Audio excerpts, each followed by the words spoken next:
Você começa seu jejum sentindo-se estranhamente leve, como se seu corpo finalmente exalasse após anos de barulho. No segundo dia, uma dor sorda se instala na parte inferior das costas. Sutil, mas difícil de ignorar. Sua bexiga continua enviando mensagens urgentes, forçando você a visitar o banheiro repetidamente. Você se pergunta se isso é desintoxicação, a tão esperada purgação de tudo o que seu corpo tem guardado. Mas aqui está o paradoxo que pega a maioria das pessoas desprevenidas durante as primeiras horas de jejum. Seus rins não estão limpando toxinas. Eles estão lutando para se ajustar a uma mudança interna repentina. O National Institutes of Health descreve este momento como uma remodelação hemodinâmica da circulação. Sua corrente sanguínea perde seu fluxo constante de combustível e os níveis de insulina caem como uma ponte desabando. A insulina não é apenas um sinal de açúcar. É o administrador silencioso que guia o equilíbrio de sal e água. No túbulo proximal, a insulina sussurra o comando para manter o sódio por perto e preservar o equilíbrio. Quando o jejum começa, esse sussurro desaparece instantaneamente, deixando o rim sem seu roteiro familiar. Este é o momento em que a comporta se abre, empurrando o sódio para fora como uma maré puxada por uma lua invisível. À medida que o sódio sai, a água o segue lealmente, deslizando pelos néfrons e saindo rapidamente do seu sistema. Este fenômeno tem um nome confirmado na literatura de fisiologia clínica como a natriurese do jejum. Ele explica a rápida perda de peso durante as suas primeiras 48 horas, um desaparecimento feito de água. Mas aqui está a reviravolta. Seu corpo não está celebrando. Ele está lutando para restabelecer a ordem interna. Os eletrólitos saem do equilíbrio e suas glândulas suprarrenais aceleram, liberando aldosterona urgentemente. A Harvard Medical School observa que a aldosterona aumenta para reter sódio quando o corpo sente a depressão. Se o jejum continuar sem minerais, seus rins trabalham mais pesado dentro de um ambiente despojado. Esta pressão torna-se um fardo silencioso, invisível, mas persistente, exigindo recursos que seu corpo não fornece mais. Você pode se sentir tonto não por fraqueza, mas por um colapso temporário no volume vascular e no sódio. Você pode sentir tensão na parte inferior das costas porque seus rins estão ajustando a filtração sob estresse. Você pode sentir a fadiga rastejando enquanto a aldosterona luta desesperadamente para restaurar o antigo equilíbrio. Este é o momento que a maioria das pessoas entende mal, acreditando que o jejum está falhando quando o corpo está simplesmente se adaptando. Quando o jejum se aprofunda, seu metabolismo reescreve silenciosamente suas prioridades e muda para um estado ancestral. A gordura se torna a nova moeda, e seu fígado começa a cunhar cetonas como rações de emergência para o cérebro. Essas cetonas, especialmente o beta-hidroxibutirato, surgem através do seu sangue com determinação proposital e clareza. No entanto, por trás dessa elegância metabólica, uma competição silenciosa se acende dentro dos pequenos túneis de seus rins. Seus rins dependem de transportadores OAT, portões estreitos projetados para escoltar ácidos orgânicos com segurança para a urina. Tanto o ácido úrico quanto as cetonas dependem desses portões, criando uma rivalidade inesperada pela passagem limitada. À medida que o jejum se intensifica, as cetonas se multiplicam rapidamente, chegando aos portões OAT em ondas urgentes e avassaladoras. Os transportadores priorizam as cetonas, reconhecendo sua importância bioquímica durante a escassez nutricional prolongada. O ácido úrico é forçado a esperar na entrada, acumulando-se relutantemente dentro da corrente silenciosa do fluxo sanguíneo.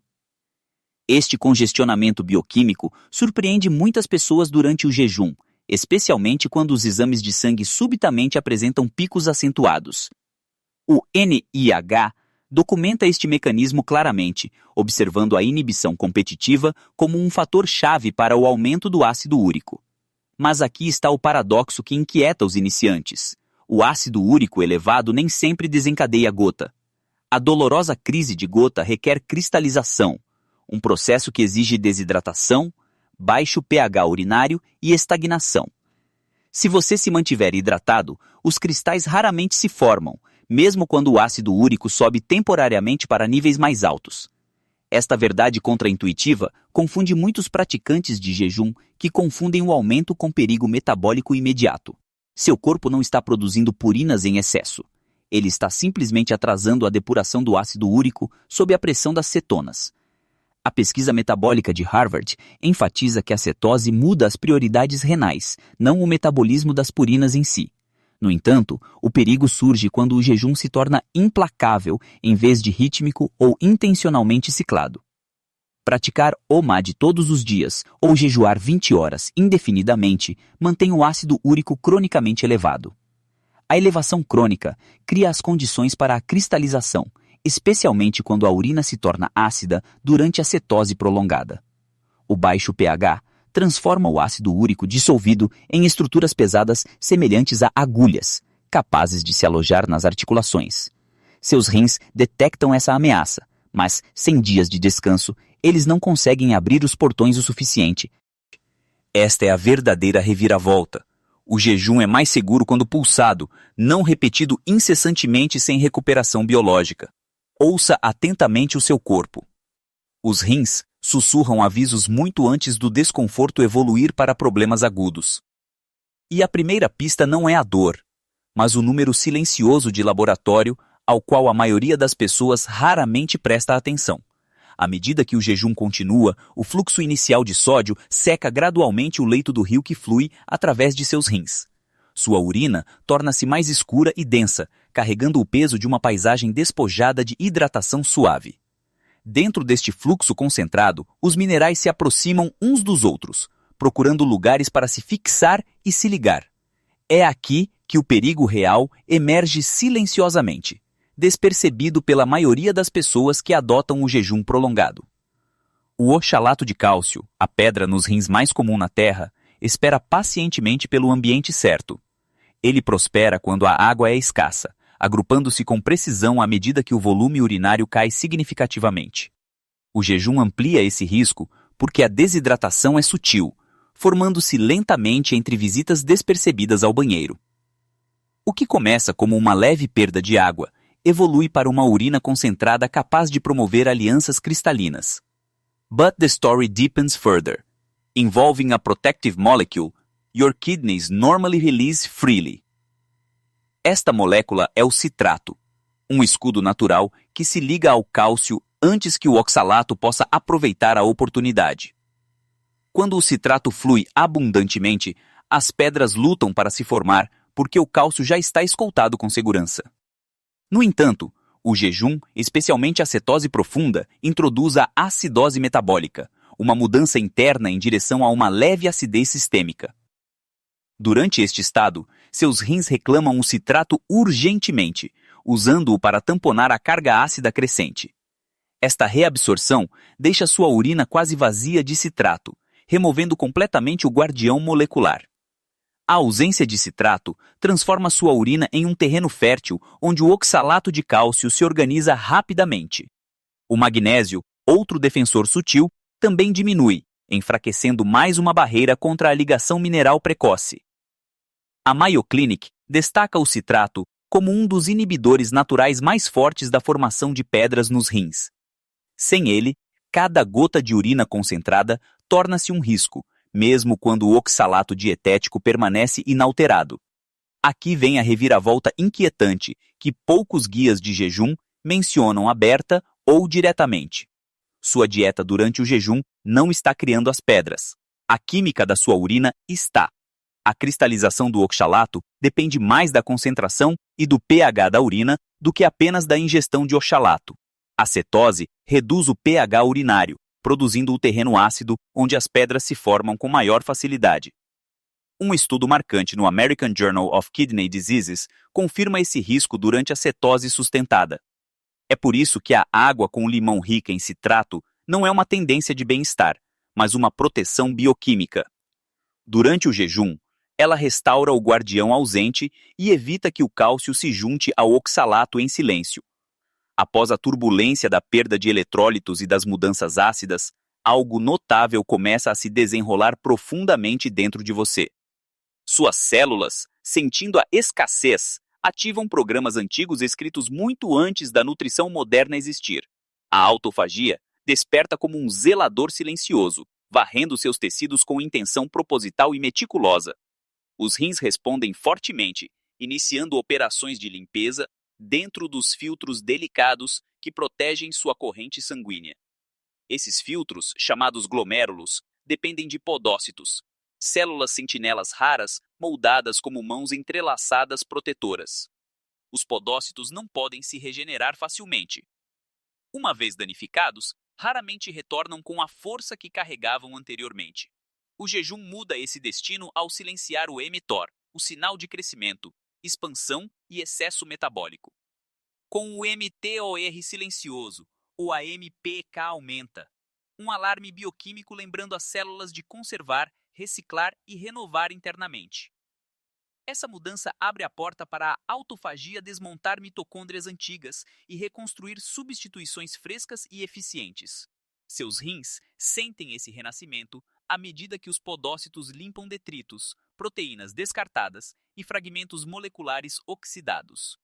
O NIH descreve este processo como rejuvenescimento mitocondrial, o cerne da resiliência metabólica em estados de jejum.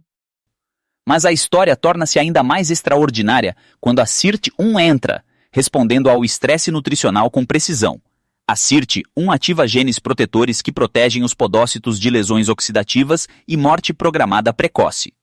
O Kidney International documenta este efeito claramente, mostrando a SIRT-1 reduzindo a apoptose dos podócitos e os danos estruturais. Em essência, o jejum transforma o rim de um filtro estressado em um organismo adaptativo que se autorrepara.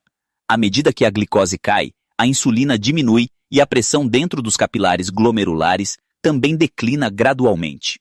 Esta redução diminui o estresse de filtração, dando aos seus rins um momento raro de descanso e alívio fisiológico. Muitas pessoas esperam que o jejum as enfraqueça. No entanto, dentro de seus rins, uma transformação oposta está acontecendo silenciosamente. O tecido começa a limpar resíduos inflamatórios, reduzindo o inchaço celular e restaurando a integridade da filtração. É quase paradoxal, um renascimento silencioso ocorrendo no mesmo sistema anteriormente sobrecarregado por mudanças metabólicas. A autofagia opera como um escultor, removendo os elementos danificados para revelar uma base mais forte por baixo. Seus rins, outrora sobrecarregados pelo excesso de glicose, agora desfrutam de uma pausa no constante combate metabólico a incêndios. Nesta quietude, os filtros recuperam a clareza, a forma e a precisão à medida que as proteínas danificadas desaparecem gradualmente. Esta janela regenerativa é frágil, exigindo equilíbrio em vez de jejum implacável sem limites ponderados. Respeitar esta janela é essencial, porque a cura prospera apenas quando o estresse e a recuperação se movem em harmonia. Após o início da fase de reparo, muitas pessoas se sentem invencíveis, convencidas de que seus rins podem suportar qualquer coisa. Essa confiança torna-se perigosa porque o estresse biológico se acumula silenciosamente muito antes dos sintomas aparecerem. O jejum é um estressor, elegante, ancestral e terapêutico, mas inegavelmente uma forma controlada de tensão interna. Suas glândulas suprarrenais, empoleiradas acima de cada rim, interpretam o jejum como um sinal que exige vigilância redobrada. O cortisol aumenta para mobilizar combustível, preparando seu corpo para a escassez prolongada à medida que a glicose continua caindo. Se esse pico for temporário, o cortisol se comporta como um guardião prestativo, guiando o metabolismo com equilíbrio cuidadoso. Mas as rotinas de jejum crônico, repetidas sem pausas, transformam o cortisol de aliado em pressão interna implacável. A pesquisa endócrina de Harvard mostra que a elevação persistente do cortisol interrompe a sensibilidade à insulina e aumenta a tensão vascular. Esse atrito hormonal coloca um estresse microscópico nos vasos glomerulares, os delicados capilares que filtram seu sangue. Ao longo de semanas ou meses, essa tensão invisível corrói gradualmente a resiliência do sistema de filtração do seu rim. Seus rins sussurram aviso cedo, mas os sinais são tão sutis que a maioria das pessoas os ignora completamente. Você pode notar um cansaço à tarde que parece estranhamente desproporcional à sua carga de trabalho diária ou à qualidade do sono. Você pode sentir uma leve tontura ao se levantar, causada pela redução do volume e pela preservação prejudicada de sódio. Você pode observar pequenos picos na glicose em jejum, paradoxalmente impulsionados pelo cortisol, resistindo à autoridade calma da insulina. Esses são sinais de alerta, sinais bioquímicos de que sua frequência de jejum está cruzando para um território insustentável. Mas alguns indivíduos enfrentam riscos ainda maiores ao combinar fragilidade fisiológica com cronogramas de jejum agressivos. Qualquer pessoa com uma TFG abaixo de 60 entra no jejum com capacidade protetora reduzida e maior sensibilidade aos eletrólitos. Nesses indivíduos, pequenas mudanças minerais podem desencadear arritmias, instabilidade vascular ou estresse renal perigoso rapidamente. Pessoas com pedras nos rins recorrentes também enfrentam riscos compostos, pois a acidez e a desidratação amplificam a cristalização facilmente. Aqueles que sofrem de fadiga adrenal lutam ainda mais porque sua regulação de cortisol entra em colapso sob o estresse do jejum prolongado. O jejum não é inerentemente prejudicial, mas o contexto errado transforma seus benefícios em um esforço fisiológico desproporcional. É por isso que o ciclo importa, dando aos rins tempo para baixar o cortisol, reequilibrar os minerais e eliminar o ácido úrico. Sem esses dias de descanso, mesmo padrões de jejum moderados acumulam pressão que corrói lentamente a resiliência renal. Seu corpo prospera no ritmo, não na repetição, equilibrando estresse e recuperação da mesma forma que as marés equilibram o luar e o movimento. Ignorar esses ritmos convida à exaustão, mas honrá-los transforma o jejum em uma prática sustentável e protetora. O jejum pode parecer um reinício poderoso, um momento em que seu corpo finalmente se lembra de sua inteligência ancestral. Mas por trás dessa simplicidade, existe um equilíbrio delicado, moldado por minerais, hormônios e pela resiliência silenciosa de seus rins. Seus rins interpretam o jejum não como punição, mas como um desafio controlado que exige suporte bioquímico preciso. Assim como os músculos se recuperam após o levantamento de pesos, seus rins se fortalecem quando o estresse e o descanso se alternam ritmicamente. Este ritmo é o segredo, a arquitetura silenciosa que separa o jejum terapêutico do esforço fisiológico desnecessário. A autofagia floresce durante a escassez, mas o reparo requer minerais, hidratação e recuperação intencional tecida entre os jejuns.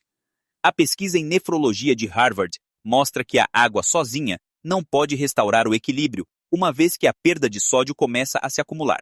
Sem eletrólitos, o volume sanguíneo cai drasticamente, forçando a aldosterona a aumentar e colocando pressão nos vasos glomerulares.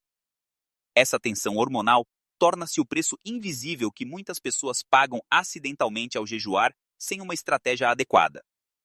A solução não é abandonar o jejum, mas praticá-lo com o mesmo respeito que um atleta dedica aos seus ciclos de treinamento.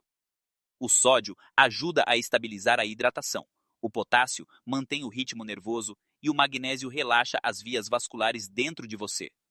O citrato, simples mas poderoso, evita que o cálcio se junte ao oxalato e forme cristais dentro da urina concentrada. Adicionar água com limão durante o jejum não é superstição. É química renal aplicada com intenção científica.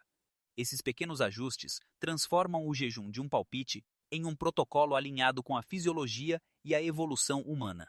Igualmente importante é a ciclicidade, o ato de permitir dias em que seu corpo retorne ao fluxo normal de nutrientes.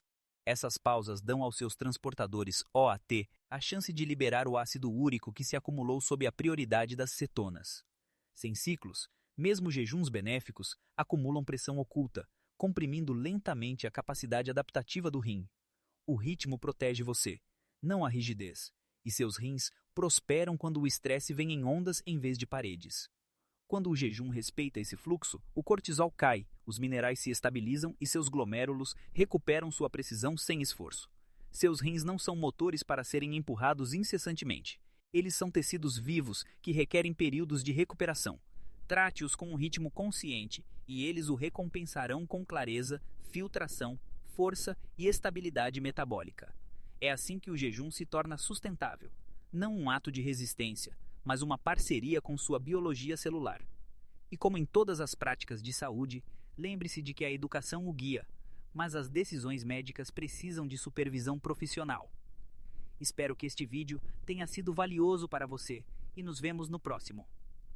Se esta exploração do mundo silencioso de seus rins mudou a forma como você vê os ritmos do jejum, por favor, inscreva-se e curta o canal. Estamos descobrindo as verdades biológicas que muitas vezes permanecem ocultas sob a superfície. Vamos cultivar um futuro de saúde verdadeira juntos. O próximo mergulho profundo na sabedoria oculta do seu corpo abrirá em breve.